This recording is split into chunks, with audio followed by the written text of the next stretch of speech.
Bayangkan, seorang anak perempuan sudah siap menikah dengan seorang lelaki yang syalih, beriman, dan bertanggung jawab. Namun, di saat momen bahagia itu hampir tiba, sang ayah kandung justru menolak menjadi wali. Pertanyaannya, apakah pernikahan itu harus batal? Atau masih ada jalan keluar yang dibenarkan agama? Dalam Islam, wali adalah rukun sah pernikahan bagi perempuan. Wali utama adalah ayah kandung, selama ia hidup, berakal, baligh, dan beragama Islam.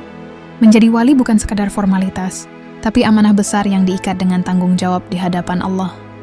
Tetapi, ada kalanya seorang ayah menolak menikahkan anaknya tanpa alasan syar'i, misalnya karena marah, kecewa, atau sekadar menuruti ego. Dalam fikih, hal ini disebut adhal, yaitu wali yang menghalangi anaknya menikah padahal calon yang datang baik agamanya. Sikap seperti ini jelas dilarang. Allah berfirman dalam surah Al-Baqarah ayat 232. Janganlah para wali menghalangi wanita untuk menikah dengan calon suaminya apabila mereka saling merelakan dengan cara yang baik. Rasulullah SAW juga menegaskan dalam sebuah hadis, apabila wali menghalangi, maka sultan adalah wali bagi perempuan yang tidak memiliki wali.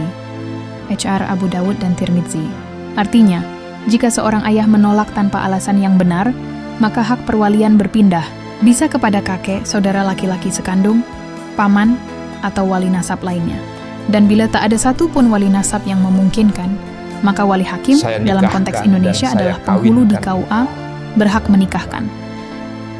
Kompilasi Hukum Islam pasal 23 pun menegaskan, apabila wali nasab enggan atau tidak mungkin hadir dalam akad, maka wali hakim bertindak sebagai wali nikah.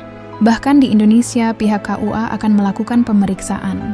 Jika terbukti sang ayah menolak tanpa alasan syar'i, penghulu akan sah menjadi wali bagi mempelai perempuan. Inilah bukti bahwa Islam tidak pernah menutup pintu kebahagiaan seorang anak hanya karena emosi atau ego orang tua. Menjadi wali nikah sejatinya adalah amanah untuk mengantarkan, bukan menghalangi. Maka mari kita pahami dan amalkan hukum ini dengan bijak, karena pernikahan adalah ibadah suci dan setiap ayah sejatinya adalah pelindung, bukan penghalang.